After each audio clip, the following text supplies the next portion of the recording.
Hey guys, I'm Dimension Jumper. Today we're doing my top 5 favourite villains from video games.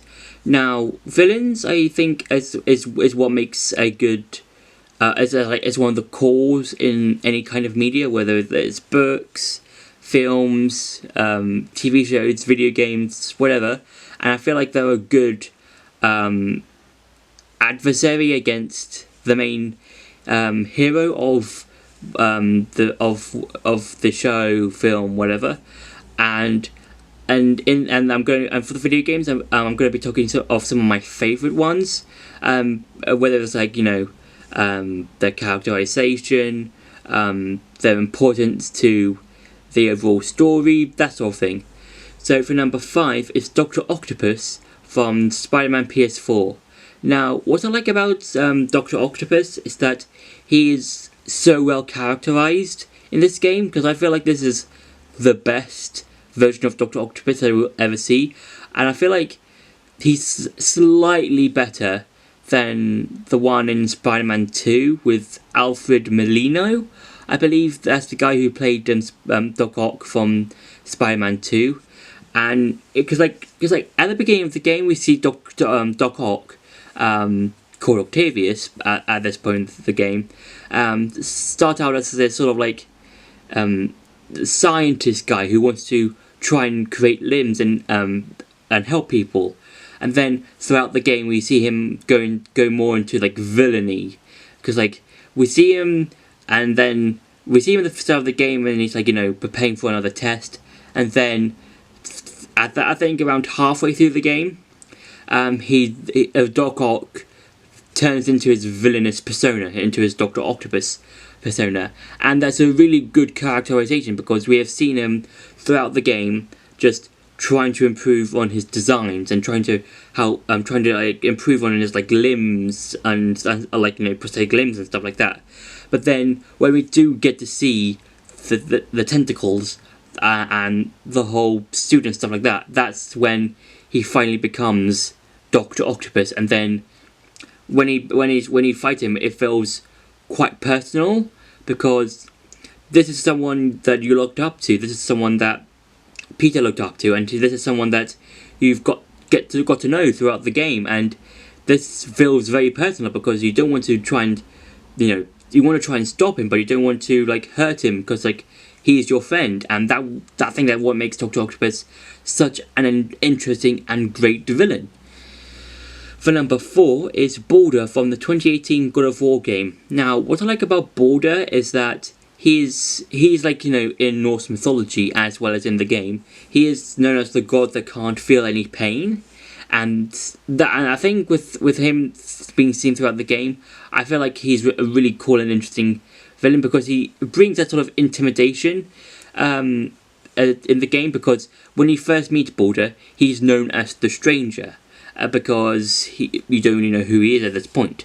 And then throughout the game we learn more and more about his backstory. So we learn that he's Boulder, and we learn that he's the god of he's known for not feeling pain. And then we later find out that he's the son of Freya, and that's such an interesting backstory because that's basically leading up to defeating him, and then when Kratos does the final neck snap, that leads up to the events of Ragnarok. And I do really like his characterization, and the way that he talks is basically sort of that sarcastic, sort of psychotic sort of tone to his voice, and the way that he acts, and I feel like he's so cool, and I feel like he's a really cool and interesting villain.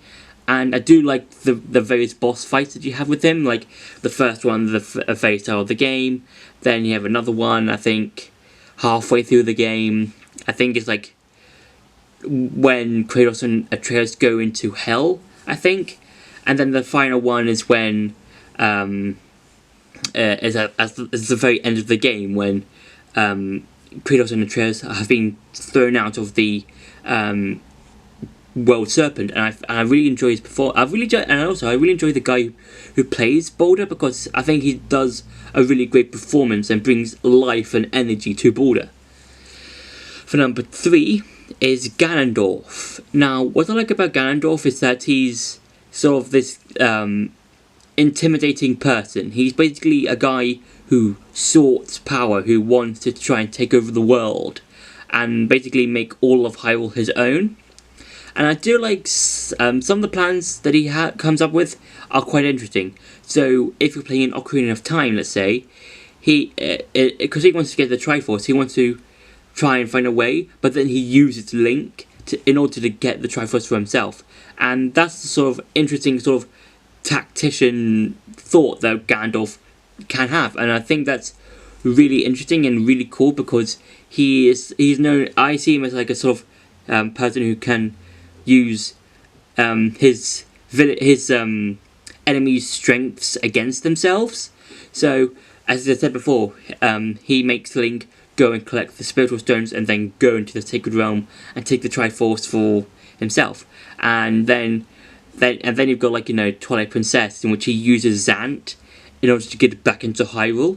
And then you've got all the other games, and I really enjoy Ganondorf because he's such a tactful person, and I hope for Breath of the Wild 2, in order to regenerate himself and keep Link from far away from him, he makes a new minion guy, and he sends the minion off to hunt down Link and stop him from finding where Ganondorf is, and so then it'll take Ganondorf quicker to like regenerate himself and keep Link away from him longer.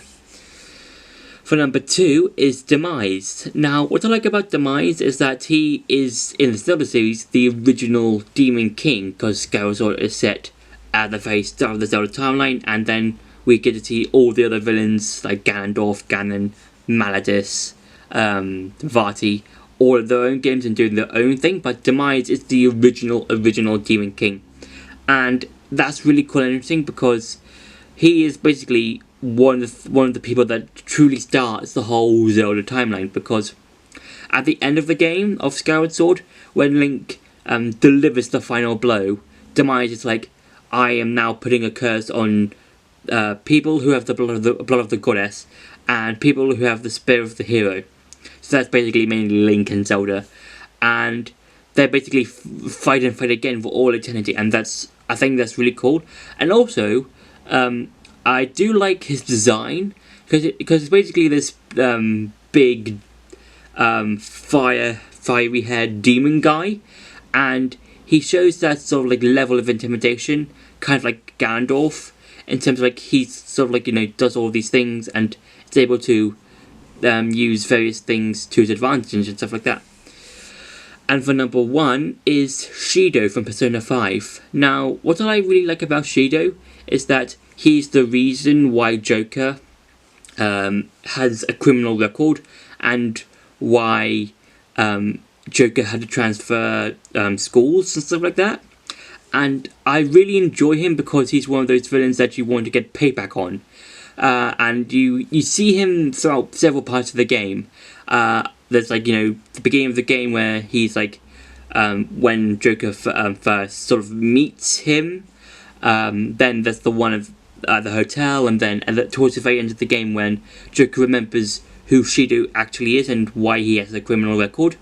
And I feel like in this boss fight, it feels like it feels like so personal to Joker, and I feel like mainly the player as well, because this is the man that ruined your Joker's life in the game, and this is basically your payback to him, and so like changing his heart and trying to like beat him so that he doesn't try and sink Japan, because that's basically his old distortion in his palace, and that's why his palace is a ship.